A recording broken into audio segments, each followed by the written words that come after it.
My name's Rick Wilson. I'm the chair of the Roberts Department of Christianity in the College of Liberal Arts at Mercer University, and it's my distinct honor and privilege to welcome you to the 2015 Walter B. and K.W. Shurden Lectures on Religious Liberty through the auspices of the Baptist Joint Committee. We are delighted to welcome the lecture series back home. In 2004, Buddy and Kay set aside a significant gift in order to secure lively and healthy conversations about religious liberty in several venues. These lecture series began at Mercer, and under the arrangement with the Baptist Joint Committee, every third year the lectures come home. So Kay and Buddy, we thank you for your long-term commitment.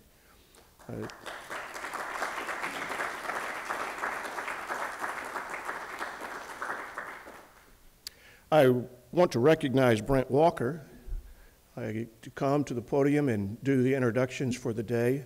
Brent, welcome back to Mercer. It's always good to see you and have you with us.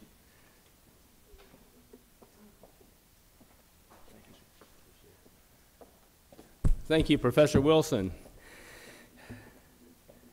Good morning. The Baptist Joint Committee is pleased to co-sponsor with Mercer University now the 10th annual Shurden Lectures on Religious Liberty and the Separation of Church and State. It's hard to believe that it's been 10 years since we started it off, almost 10 years, in 2006, right here at the Mercer campus.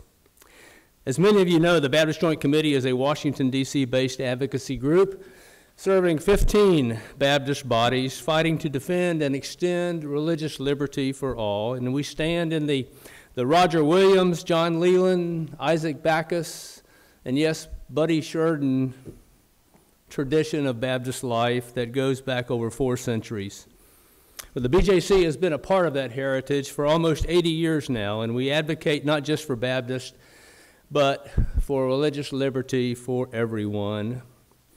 And we file briefs in the U.S. Supreme Court. We pressure Congress. We advocate in the agencies, advise the administration, give commentary to the national media, and engage in a variety of education projects, administering as well a state-of-the-art website and web blog. And you can follow us on the various forms of social media. Let me say you should feel free this morning to tweet the lectures using the hashtag Shurden Lectures, which you'll see on the front of your program, or follow along on Twitter at BJC on the Hill.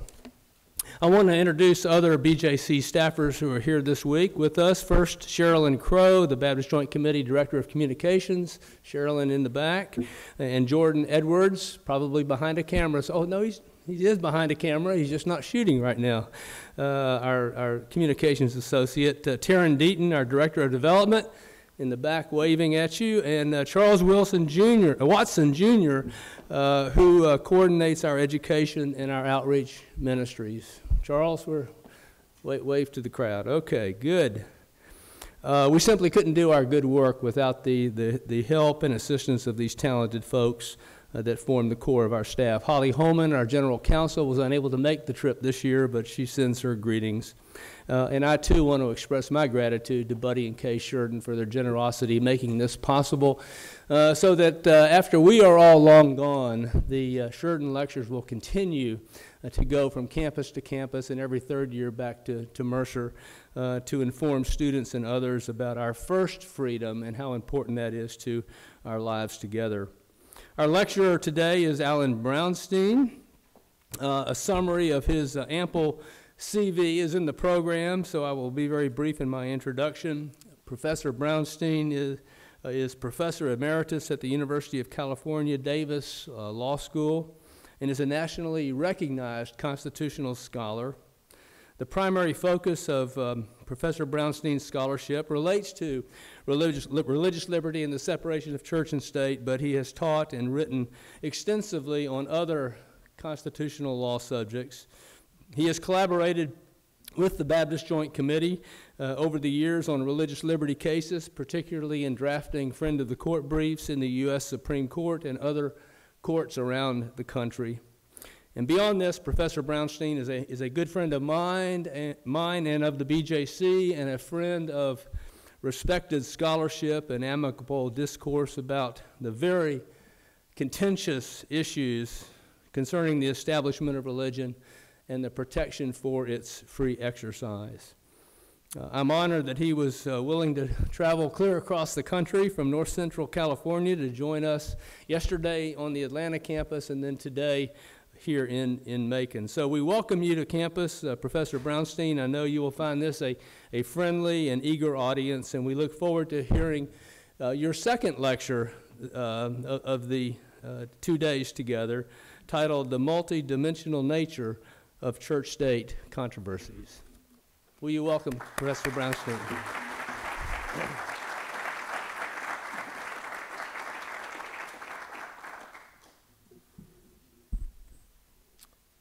Thanks, Brent.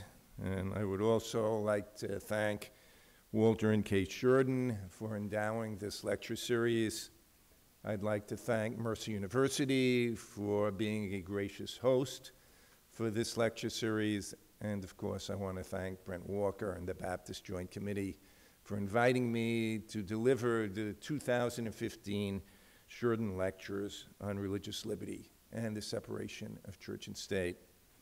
It's a great honor to be a speaker in this distinguished lecture series.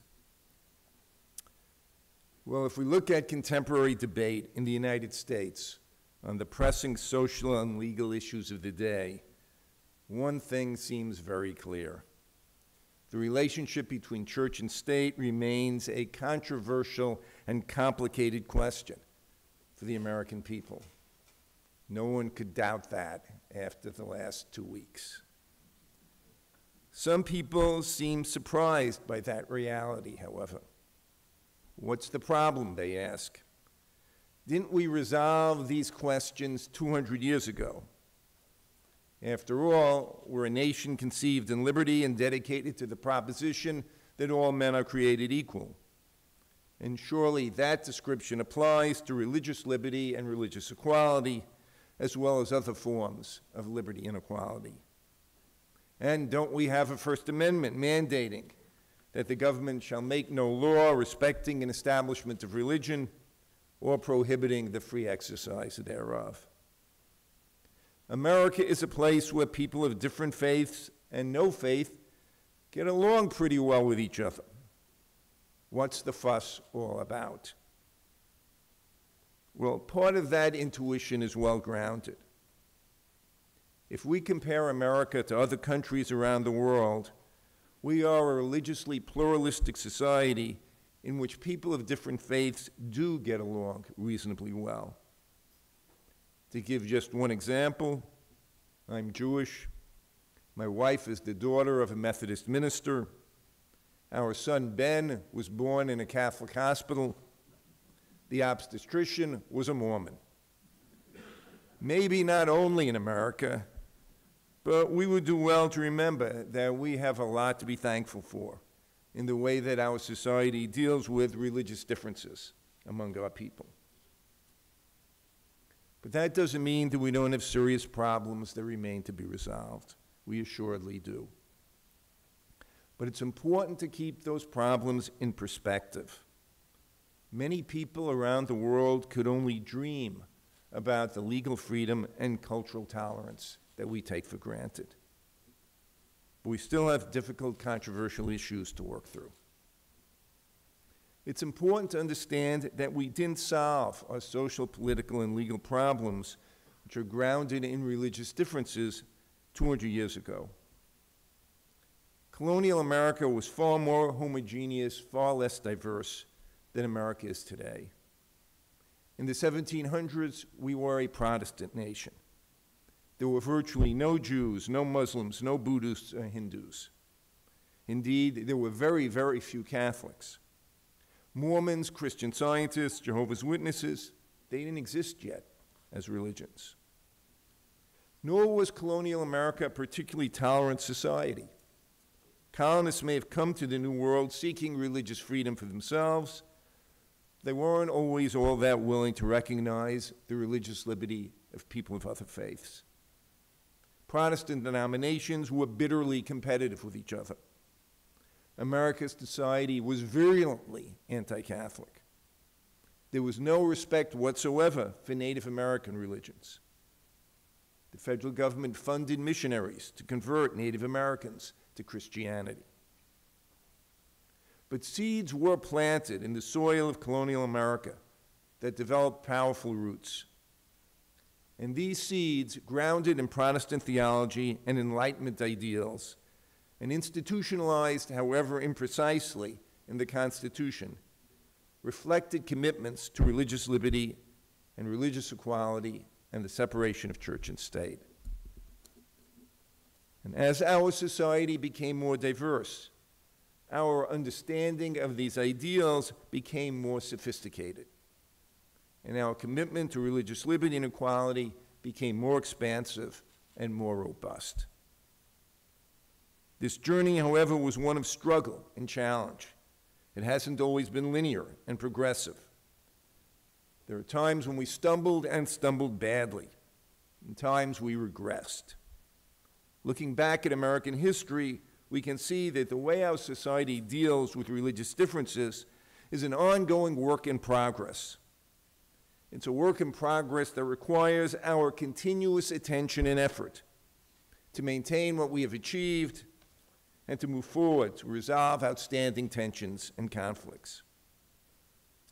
A similar analysis applies to our understanding of the religion clauses of the First Amendment.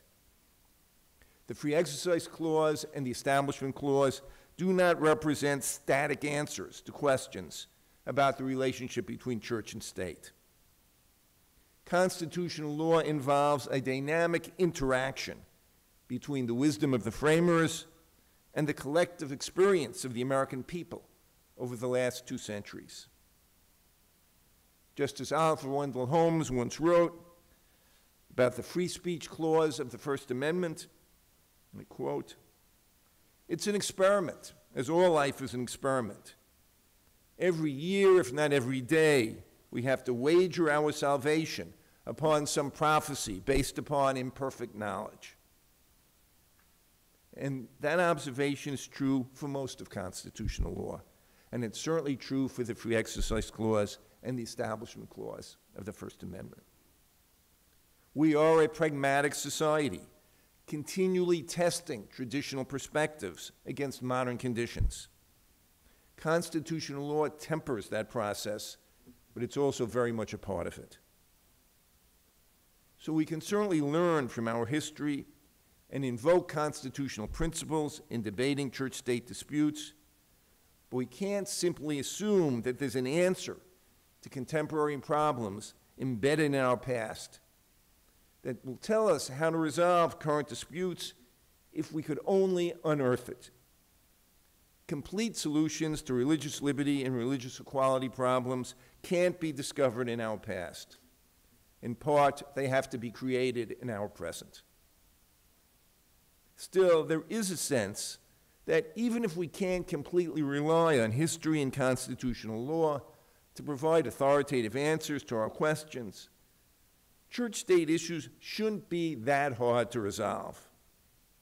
After all, we're all Americans. We all believe in religious liberty and equality. We all agree that we should treat people who hold different beliefs fairly and respectfully. Or at least we say that all of that is true. But this intuition, I suggest, is mistaken, at least in part. And it's mistaken for several reasons. First, we need some sense of humility in examining our national character. A commitment to religious tolerance and mutual respect may be an important theme in the American narrative, but religious bigotry and hierarchy are also part of the American story. We have to acknowledge that we have met the enemy of religious intolerance, and as Pogo says, he is us. Second, support for religious liberty and religious equality values challenges powerful attitudes and presumptions. For devoutly religious individuals and communities, religious tolerance doesn't always come easily. As Ninth Circuit judge and church-state scholar John Noonan wrote, "It's easy to be tolerant if you don't believe. But for those who do believe that they know God's truth, the desire to suppress false representations and practices can be a powerful impetus to oppression." In addition, for some of the growing number of non-religious individuals in our communities, religious liberty is an unjustified privilege at best. At worst, it's a legal instrument that is just as likely to be employed as a sword to justify discrimination against others as it is to be used as a shield to protect minorities against discrimination. And third, protecting religious liberty and respecting religious equality requires an awareness of religious difference. And paying attention to religious differences requires effort. Well-meaning legislators may fail to recognize the impact of their laws on the religious practices of religious minorities. Thoughtful administrators and employers may plan schedules and activities that accommodate the needs of large religious constituencies in their community, but they don't take the time to identify the holy days and other constraints that limit participation by religious minorities. Also, there's a tendency on the part of majorities to equate their own beliefs with the natural order of things. Thus, the state's message affirming a religious principle of a majority faith may be understood by the members of that faith to be a simple and non-controversial statement of truth, and not an endorsement of a contested issue of faith. But adherents of minority religions will experience that message very, very differently.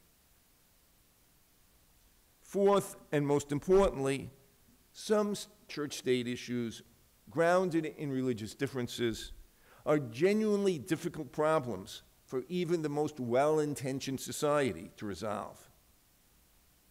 Again, why is that the case? Why are these such hard questions to answer? If we're committed to the principle of separation of church and state, doesn't that tell us how church-state disputes should be resolved? Well, it does, and it doesn't. The wall of separation between church and state is a powerful and instructive metaphor, grounded on important ideas. The foundation of the wall is the recognition that government endangers religious liberty and equality when it interferes with or burdens religion, and when it promotes or subsidizes religion.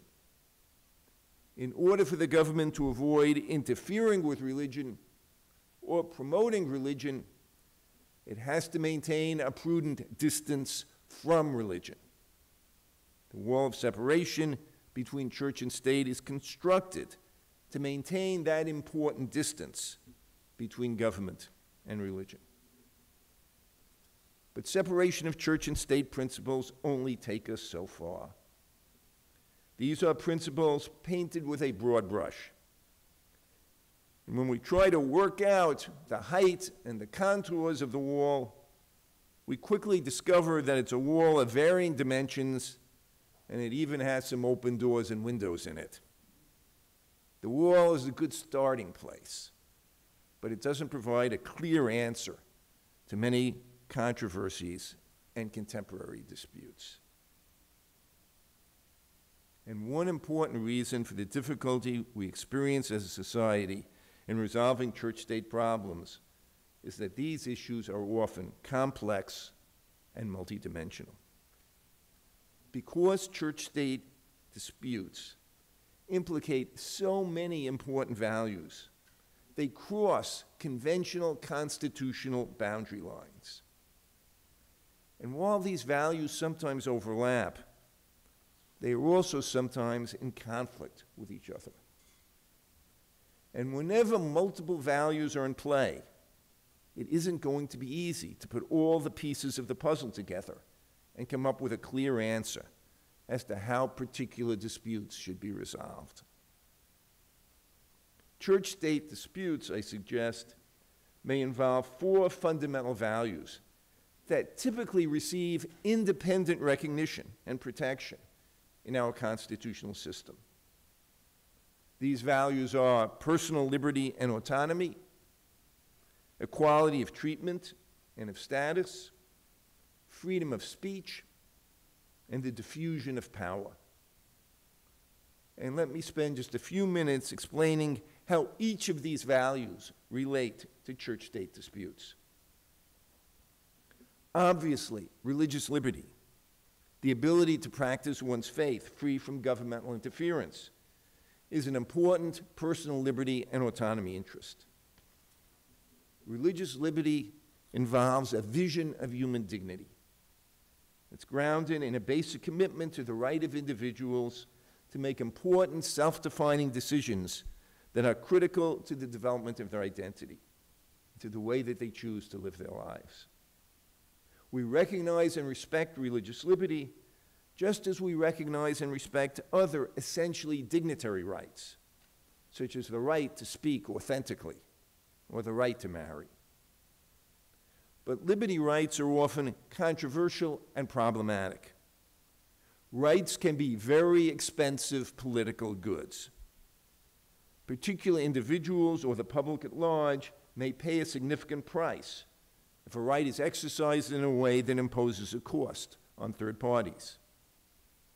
To cite just one initially controversial but now generally accepted example, if we exempt a religious conscientious objector from military service, some other individual will have to go off to war in the conscientious objector's place, with all of the risks and burdens that military service in time of war entails. Whenever there's a price to be paid for protecting a right, there will be a debate about whether the price for doing so is too high. Much of the controversy surrounding the recent Hobby Lobby decision reflects that concern. The often heated discussions, very heated discussions, about whether states should exempt religious employers or businesses from civil rights laws that prohibit discrimination based on sexual orientation. Here also, the focus is on the costs of religious liberty accommodations to third parties. And church-state disputes also raise religious equality concerns. Religion does more than describe the beliefs of individuals. It also defines the identity of groups and communities. Discrimination against classes defined by religious affiliation, against Catholics or Muslims or Jews, is problematic for many of the same reasons that discrimination against classes defined by race, ethnicity, gender, and sexual orientation is troubling.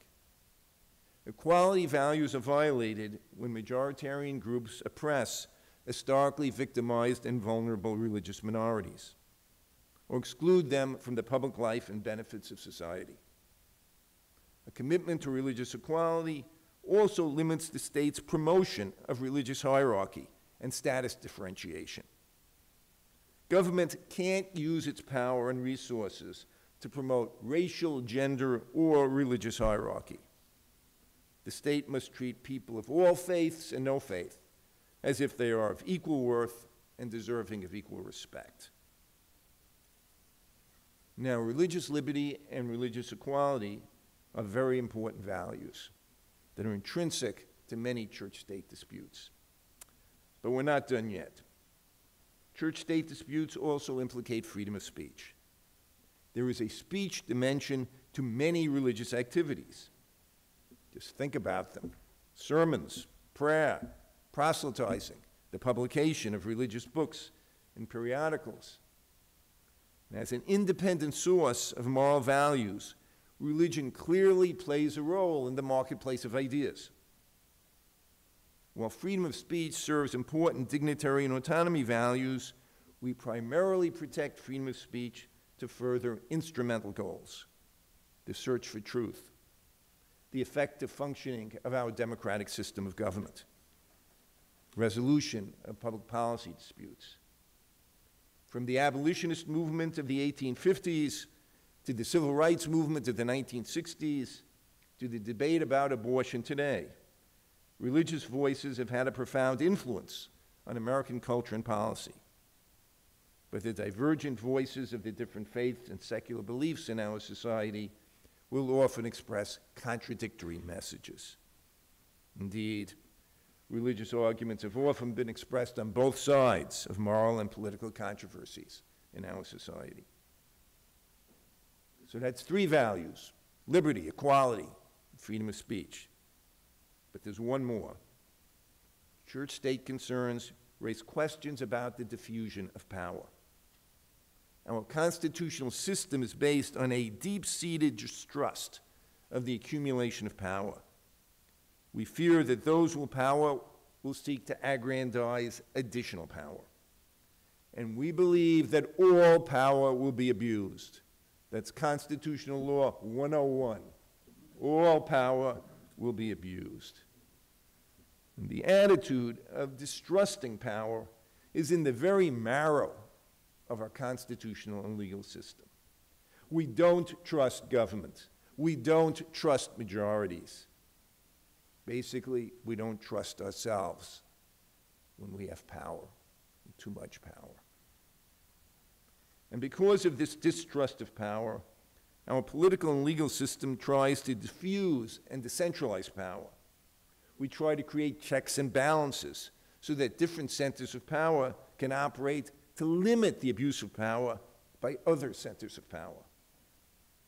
We recognize that both the state and organized religion are centers of power in our society. Accordingly, we want religion to operate independently of the state so it can serve as a check on the misuse of government power. And we worry that when the state and religion are too closely aligned, become too dependent on each other, that this will centralize power, and like all centralized power, it has the tendency to be abused. Now, the separation of church and state mitigates this risk.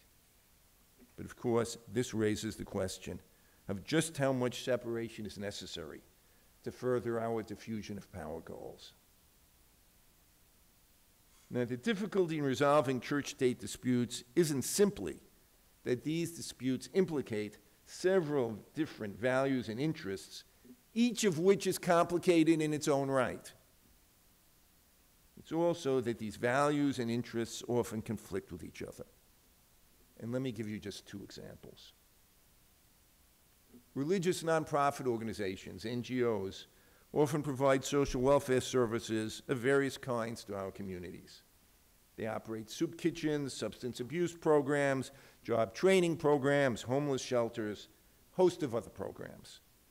They do very, very good work in our society. Sometimes, certainly not always, but sometimes these religious organizations want to hire only people of the same faith to operate their programs. And accommodating this interest in working with co-religionists can be justified by religious liberty and institutional autonomy values. Religious liberty includes the authority to limit a religious institution's hiring decisions to employees of the same faith. But many of these programs receive financial support from the government. And if a tax-supported program discriminates on the basis of religion in hiring, its exclusionary policies can be challenged on the grounds that it is violating religious equality principles. Discrimination against religious minorities with regard to the availability of publicly supported job opportunities offends equality principles in pretty much the same way that discrimination against ethnic minorities or women or gays and lesbians offends equality principles. It reduces employment opportunities, and it fragments the workplace along religious, ethnic, or gender lines. So we have two competing values here: religious liberty on the one hand, religious equality on the other. And resolving this issue, reconciling these competing values, isn't going to be that easy to do. Let me give you one other example. Religious organizations, as well as many secular charities, receive very favorable tax treatment. Donations to these organizations, for example, are tax deductible. Most of you probably know that when you fill out your tax returns. But the government places conditions on this desirable tax treatment. Organizations receiving these tax benefits can't engage in partisan political activities. They can't endorse political candidates running for office. Now, some religious institutions raise objections to these requirements. When members of the clergy deliver sermons to their congregations, they argue they should be free to express their beliefs and values, even if those beliefs and values involve the endorsement of a political candidate. And from a religious liberty perspective, what could be more central to the core of religious freedom than the liberty of clergy to express their beliefs from the pulpit during a worship service, free from government interference or constraint? Accordingly, some argue that religious institutions should be exempt from the prohibition against electioneering by tax-exempt organizations. And if we consider this issue from a religious liberty perspective, I think the case for religious accommodation is a powerful one. But what if we view sermons as speech? And of course, in a literal sense, a sermon is speech, and it serves the function of other speech in the marketplace of ideas. It promotes the values of the speaker. It's an attempt to influence the beliefs and conduct of the audience. And a sermon discussing political candidates could be fairly characterized as both religious and political speech. It's both. If we look at this issue from a freedom of speech perspective, an entirely different analysis applies. Religious and secular perspectives are competing viewpoints of speech. Exempting religious institutions from speech regulations that secular organizations have to obey constitutes viewpoint discrimination, favors religious speech over secular speech, and viewpoint discrimination is prohibited by the Free Speech Clause of the First Amendment. So what appears to be a defensible and justified accommodation of religious liberty may also be an indefensible and unjustified regulation of speech. It all depends on whether we conceptualize sermons as the exercise of religion or we think about them as speech. But the hard reality of the matter is that sermons are both. And this is just the tip of the iceberg. A great deal of religious exercise is expressive in nature.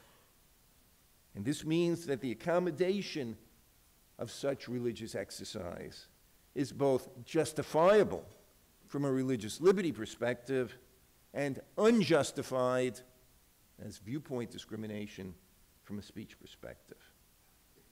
And to date, appellate courts haven't provided us any useful framework for resolving this problem of competing values between religious liberty on the one hand and freedom of speech on the other.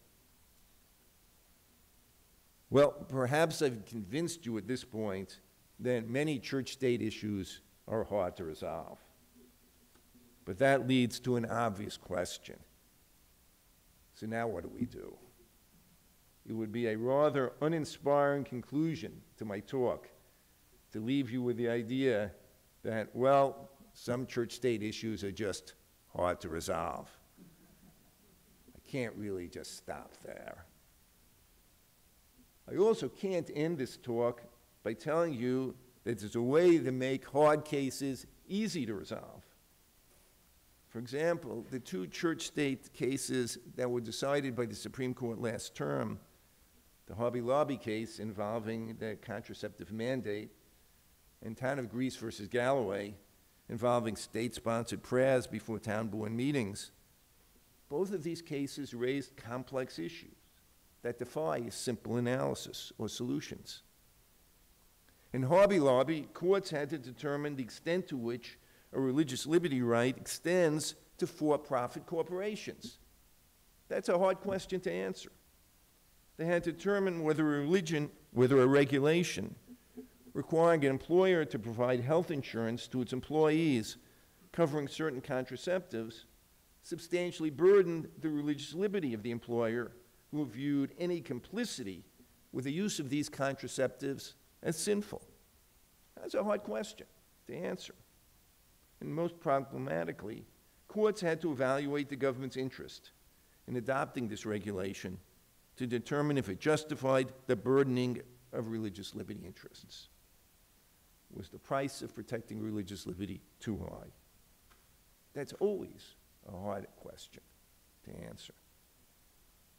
In town of Greece, the court had to determine whether the continued offering of exclusively and often explicitly Christian prayers before the beginning of town board meetings impermissibly aligned the town's government with Christianity.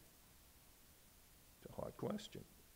It also had to resolve whether the offering such prayers by clergy who asked the audience to stand and bow their heads in prayer created a coercive environment that compelled residents who were about to petition the town board on public matters to participate in a religious exercise.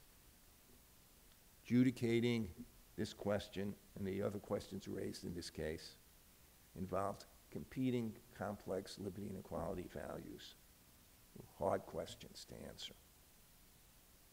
I can't transform these cases into easily resolved disputes, but I can recommend an approach we can take to discussing hard cases.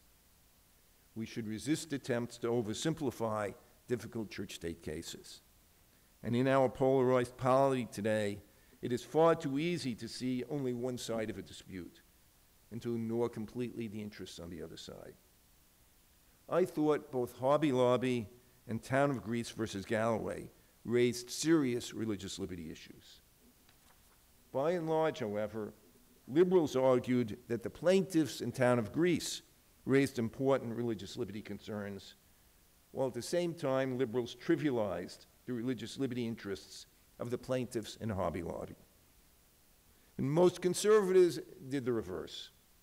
They strongly supported the religious liberty claims of the plaintiffs in Hobby Lobby, and they disparaged the religious liberty interests at stake in Town of Greece.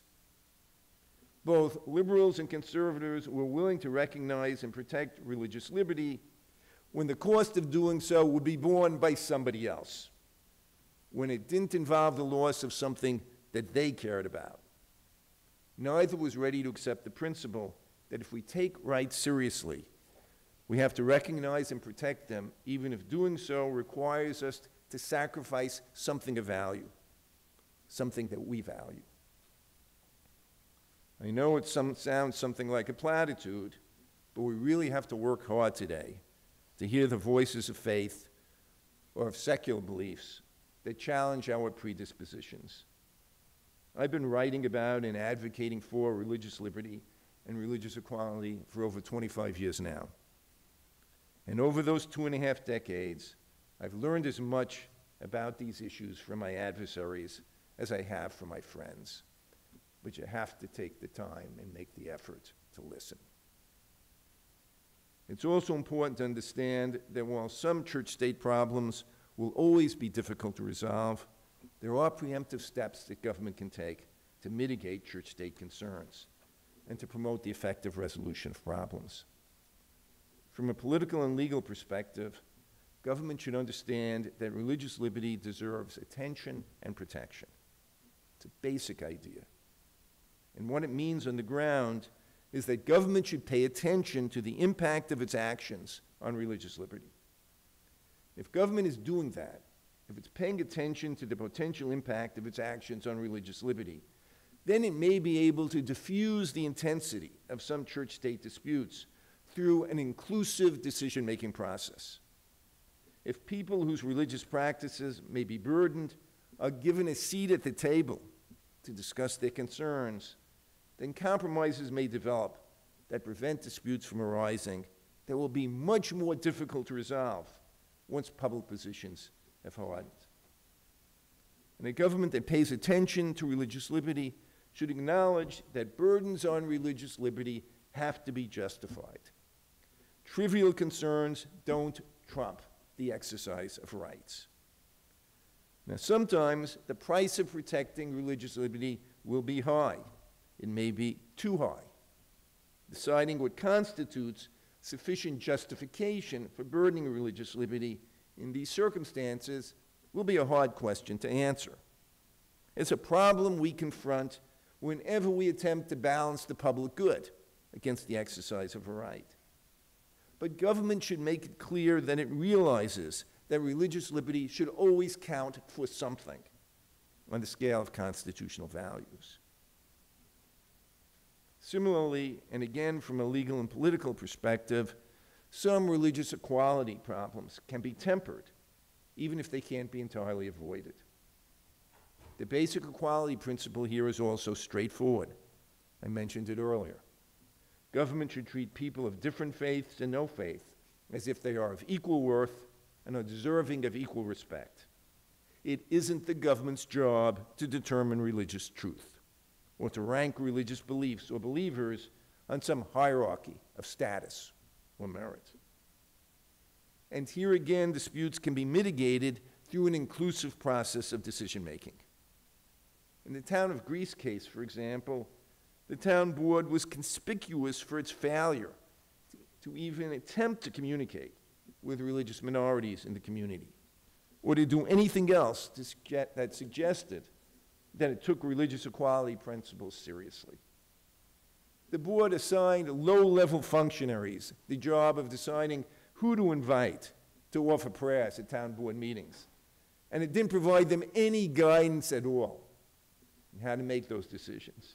That's an invitation to discrimination. The town also claimed that any resident who volunteered would be allowed to offer a prayer at the town board's meeting. Well, that's an open and generous policy, except it never communicated the policy to anyone, kept it to itself.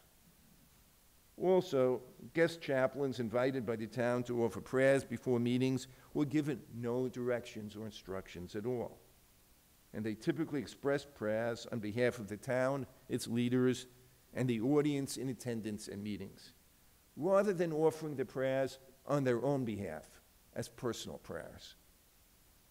Instead of this majority-centered approach, the town government could invite members of the community of different faiths and beliefs to the table to discuss how it can acknowledge the role of religion in our society without endorsing larger faiths or disrespecting minority religions or people who are not religious. Had the town of Greece done that, it might have learned, for example, that there's a significant distinction between what I call a we prayer and an I prayer. The former, a we prayer, presumes religious homogeneity rather than religious diversity, and it ignores the presence of religious minorities in the community. And for these religious minorities, a collective sectarian prayer consistent with majority beliefs is often unacceptable. It's a prayer that they can't join. I don't think it's disrespectful for a member of the clergy in a public setting to pray to God in her own name in terms that are meaningful to her own faith, even though these terms may be foreign to people of other faiths. But a sectarian prayer that purports to speak to God in the name of people of other faiths who are sitting in the audience, that's going to be experienced very differently. Government doesn't have the authority to speak to God in our names. Now, I don't believe it's difficult or intrusive for a town board to tell this to guest clergy that were invited to offer prayers at a town board meeting. They could be told that they're not empowered to pray in the name of a religiously diverse community, because that might well be experienced as coercive or disrespectful. I think this is a kind of compromise solution that might be agreed upon if people were invited to the table in order to discuss the issue. But compromises will never come to light if the majority makes its own decisions without discussing the matter with minorities in the community. And there are even more foundational steps to be taken to avoid or mitigate church-state disputes. Ultimately, if we want government to recognize and protect religious liberty and religious equality, we have to work to develop cultural support for these values. Over time, government actions will reflect the cultural predispositions of our community. Legal and political support for religious liberty and equality has to be grounded in the hearts and minds of the people. Ultimately, it all depends on us. And from a cultural perspective, a commitment to religious liberty has roots in the same foundation that underlies many other rights. And that foundation requires us to recognize the right of each of us and all of us to be wrong in the eyes of others. We have to recognize the right of others to express the wrong speech, worship the wrong gods, marry the wrong partners. And also, from a cultural perspective, a commitment to religious equality requires a commitment to living in a religiously integrated society. If we set up barriers that divide people of different faiths and no faith and prevent them from living and working together, we undermine the cultural foundation for religious equality. Ultimately, it is by interacting with each other on the job, in the neighborhood, in social settings, and in educational programs that we form bonds of empathy and mutual respect for each other. And we dispel stereotypes that taint and undermine our relationships. I really can't emphasize this last point enough. During the last 25 years, I've worked together with people of other faiths and no faith on countless academic, legal, and political projects. In all of those encounters, I've learned and benefited from my interactions with people of other faiths and beliefs. And I believe, at least I certainly hope, that they've learned and benefited from their interactions with me. And it's through these ongoing experiences with others who are different in some way from ourselves that a deep and secure cultural foundation for religious liberty and equality develops. I really don't think there's any other way. Thank you.